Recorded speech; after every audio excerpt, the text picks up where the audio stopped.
Hello everyone, welcome to MediaNama. Recently, India's Finance Ministry notified an amendment to the Foreign Direct Investment Policy, which allows for 100% FDI in the space sector. This amendment had earlier been approved by the Union Cabinet in February with the intent that it would lead to more investment in India's space companies. In the recent past, international companies like Elon Musk's Starlink and Amazon have been showing an active interest in the Indian satellite communication market, with both applying for necessary approvals to provide SATCOM services in India. We have with us MediaNama journalist Kamya Pandey, who will tell us more about the new FDI policy and how it affects foreign companies' pursuit to provide SATCOM services in India. Hi, Kamya. To begin with, could you tell us when did Starlink actually begin attempting to enter the Indian market? Yeah, so Starlink first tried to enter India through a regulatory filing, which it made with the Telecom Regulatory Authority of India back in 2020. In this filing, it was asking the Indian government to facilitate approvals to use satellite technology for internet access in remote areas. This was essentially a signal that they planned on entering India. Then in 2021, they were planning on conducting trials for satellite communication and submitted two applications to the DOT to conduct internal evaluation for technology and capability demonstration, use case, and ecosystem development. So what they were essentially doing was they had planned on conducting trials in schools and offering them low latency satellite internet. And these were 100 schools in the national capital region. So some in Delhi and some in Haryana. These were underconnected schools. The testing for these internet services was expected to start in 2022. But then in November 2021, Starlink ran into trouble with the DOT for accepting orders to deliver terminals. So you need user terminals and gateways to provide satellite services.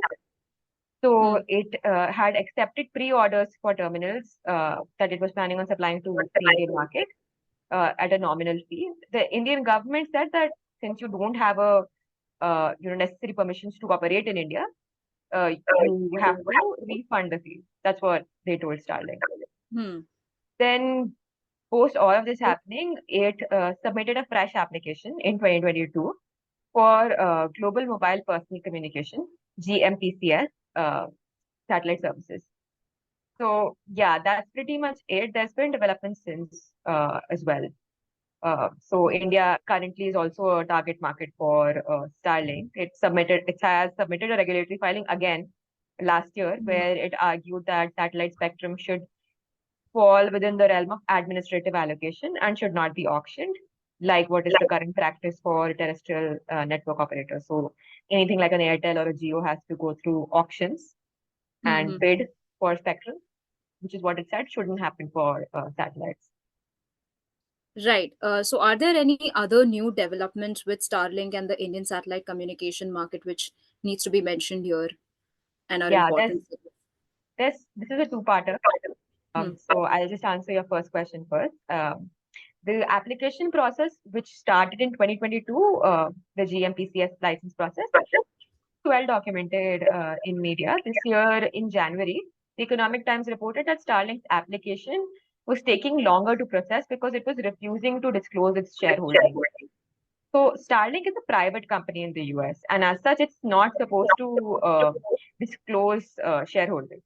Problem is that India's foreign direct investment laws, at least the ones we currently have in place, require any international investor to essentially any investor who's from a country that shares a border with India is required to go through government approval process for bringing in any money into the country.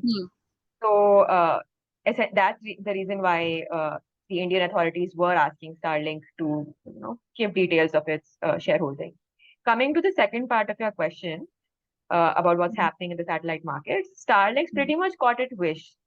So as it was asking for administrative allocation, that's what's been provided under the Telecom Act as well. And like I mentioned, FDI, foreign direct investments.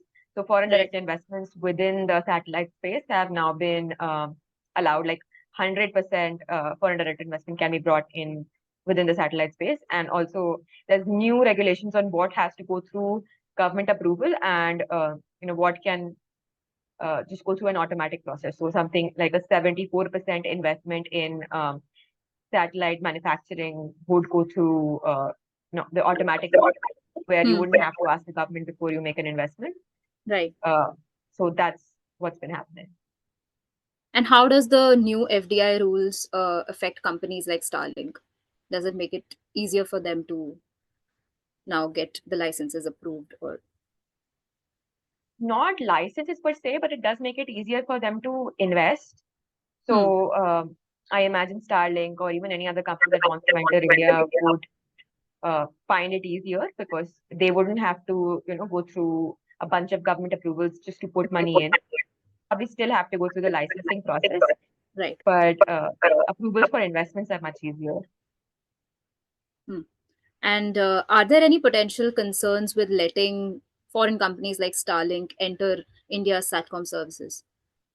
So when private companies enter the space sector, which is what satellites fall under, the biggest question is who do their loyalties lie towards? And the reason why I'm pointing this out is because in 2022, when Russia first invaded Ukraine, Hmm. SpaceX, which is Starlink's parent company, had Hmm. extended free internet access services via Starlink to Ukraine. But it has since been reported that Elon Musk, who owns SpaceX and of course in turn Starlink, restricted the use of Starlink satellites Hmm. by the Ukraine armed forces in southern Ukraine in 2022 after he had conversations with Russian officials.